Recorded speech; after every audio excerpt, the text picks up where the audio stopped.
ای خنده تو دورترین خاطره من،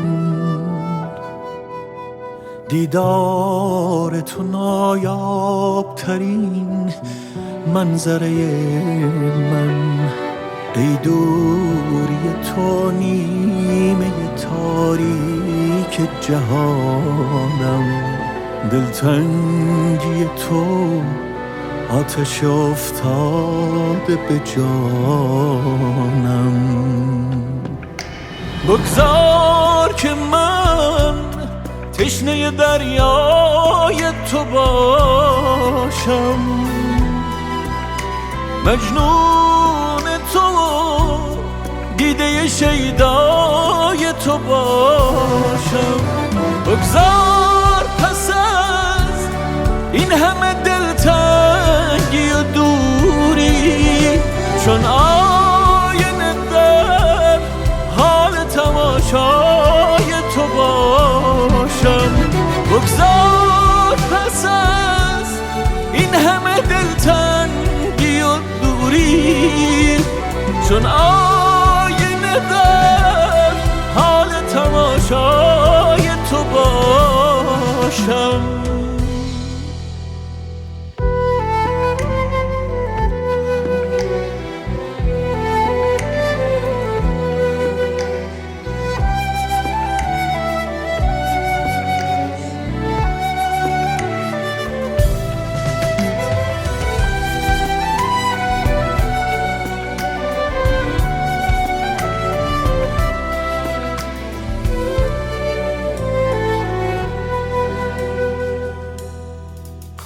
زیبای این قصه از آغاز تو بودی، من خاک نشین بودم و پرواز تو بودی.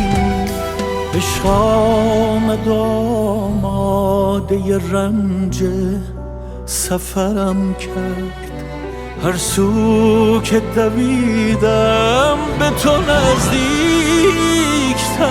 کرد. بگذار که من تشنه دریای تو باشم،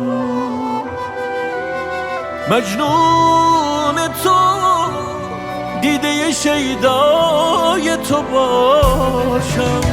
بگذار پس از این همه دلتنگی و دوری، چون آینه در حال تماشای تو باشم. بگذار پس از این همه دلتنگی و دوری، چون آینه در حال تماشای